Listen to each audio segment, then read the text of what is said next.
இடம்பொருள் நேயர்களுக்கு வணக்கம். ஸோ இன்றைக்கி பார்த்திங்க அப்படின்னா இப்போ சிறகடிக்க ஆசை சீரியலை பொறுத்த வரைக்கும் இந்த சீரியலில் நம்ம மீனாவுடைய கேரக்டருக்கு கொஞ்சம் தைரியம் வேணும் அப்படிங்கிறது முன்னாடி சொல்லியிருக்காங்க. ஏன்னா அவங்க ஆரம்பத்தில் ரொம்ப தைரியமாக இருந்தாங்க. ஏன்னா எல்லாத்துக்கிட்டையும் டக்குன்னு பேசினாங்க. இப்பயும் பேசுகிறாங்க. இப்போ சில சீரியல்கள் மாதிரிலாம் அநியாயத்துக்கு மோசமாக அத்தை நீங்கள் சொல்லுங்கள் அத்தை அப்படின்னு அத்தை காலிக்கிட்டே உருண்டுட்டு இருக்கிறதுல. ஆனால் அதே சமயத்தில் மரியாதை கொடுக்குறேன் அப்படிங்கிறதுக்காகவும் இவங்களே ஒரு விஷயத்தை என்ன எடுத்துக்கிறாங்கன்னா எல்லாரும் வேலைக்கு போகிறாங்க, நம்ம வேலைக்கு போகல அப்படிங்கிறதுனாலே நம்ம இந்த வீட்டு வேலை செய்கிறது மட்டும் தான் நம்ம வேலை போகல அப்படின்னு சொல்லிட்டு ரொம்பவே மெனக்கெட்டு கஷ்டப்பட்டு மற்றவங்க கொடுக்குற எல்லாத்தையும் சேர்ந்து இடிகளும் சேர்ந்து வாங்கிட்டு இருக்காங்க. அதே மாதிரி தான் இப்போ புது ப்ரோமோவில் பார்த்தீங்க அப்படின்னா காஃபி போட்டுவாங்க அப்படின்னு சொல்லிட்டு ஸ்ருதி கேட்குறாங்க. ஸ்ருதிக்கு ஒரு காஃபி போட்டுறாங்க. ரோஹினி எனக்கு ஒரு காஃபி வேணுங்கிறாங்க. அவங்களுக்கு ஒரு காஃபி போட்டுறாங்க. நீங்களும் ஒரு காஃபி போட்டு உட்காருங்க பேசிக்கிட்டு இருப்போம் அப்படின்னு சொன்னதுக்கு பிறகு ஸ்ருதி டேரெக்டாகவே கிண்டல் பண்ணுறாங்க. ஏன்னா ஸ்ருதியுடைய பிளான் என்னன்னா மீனாவையும் முத்துவையும் பிரித்து மீனாவை டிவோர்ஸ் வாங்க வைக்கிறது. நீங்கள் ஒரு பாலும் கணத்தில் மாட்டிக்கிட்டீங்க அப்படின்னு காமிக்கணுங்கிறதுக்காக. மனோஜை பற்றி இன்னும் உண்மை தெரியல அவங்களுக்கு.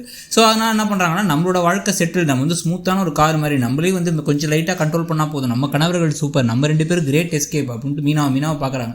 மீனாவுக்கு எரிச்சலாக இருக்குது. இன்னொரு பக்கம் இவங்க சேர்ந்து உட்காந்து சிரிச்சிட்டே இருக்கிறது வேற விஜயாவுக்கு கடுப்பாக இருக்குது. மீனா இவங்களோட ஒட்டுறதும் கடுப்பாக இருக்குது. ஒட்டுனா இவங்கெல்லாம் ஒன்று சேர்ந்துட்டாங்கன்னா நம்மள ஒதுக்கி வச்சிருவாங்க, நம்மளுடைய இது போயிடும்ட்டு. அதுக்கும் அண்ணாமலை திட்டிகிட்டு இருக்காரு, பிரித்து விட்டுறாதீங்கன்ட்டு. இதுக்கு நடுவில் யார் எப்போ முத்துவை பற்றி பேசினாலும் பட்டுன்னு சொல்லிட்டு டக்குன்னு பேசிடுவாங்க மீனா. ஆனால் ஸ்ருதிக்கு கொஞ்சம் ஓரளவுக்கு அதிகமாக இடம் கொடுத்து சரி ஓகே அந்த பொண்ணு அப்படி தான் பேசணும் விட்டுட்டு இருக்கிறதுனால டேரெக்டாகவே எங்கள் 2 பேர் புருஷன் பெஸ்ட்டு, உன் புருஷன் ஒன்றும் சரியில்லைன்னு சொல்லும்பொழுது வாயை மூடுங்க ஸ்ருதி அப்படிங்கிறத இப்போ ஆரம்பத்தே சொல்லிடணும். என் புருஷனை பற்றி எனக்கு தெரியும், நீங்கள் என்கிட்ட சொல்லி அவருக்கு சர்டிஃபிகேட் கொடுக்க தேவையில்ல, அவர் எவ்வளோ நல்லவர்னு தெரியும்.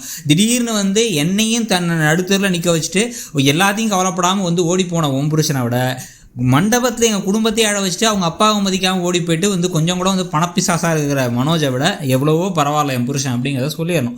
அதை சொல்லுவாங்களா மாட்டாங்களாங்கிறத பார்க்கணும். சில இடங்களில் இப்போ ஆரம்பத்திலே எஸ்டாப்ளிஷ் பண்ணிடணும், இது இப்படி தான், இதெல்லாம் தேவையெல்லாம் பேசாதீங்கன்னு சொல்லிடணும். பண்ணுவாங்களா அப்படிங்கிறத பார்க்கலாம். உங்களுக்கு என்ன தோணுதுங்கிறத சொல்லுங்கள். தேங்க்யூ. இடம்பொருள் நேயர்களுக்கு வணக்கம். ஸோ இன்றைக்கி பார்த்தீங்க அப்படின்னா இப்போ சிறகடிக்க ஆசை சீரியலை பொறுத்த வரைக்கும் இந்த சீரியலில் நம்ம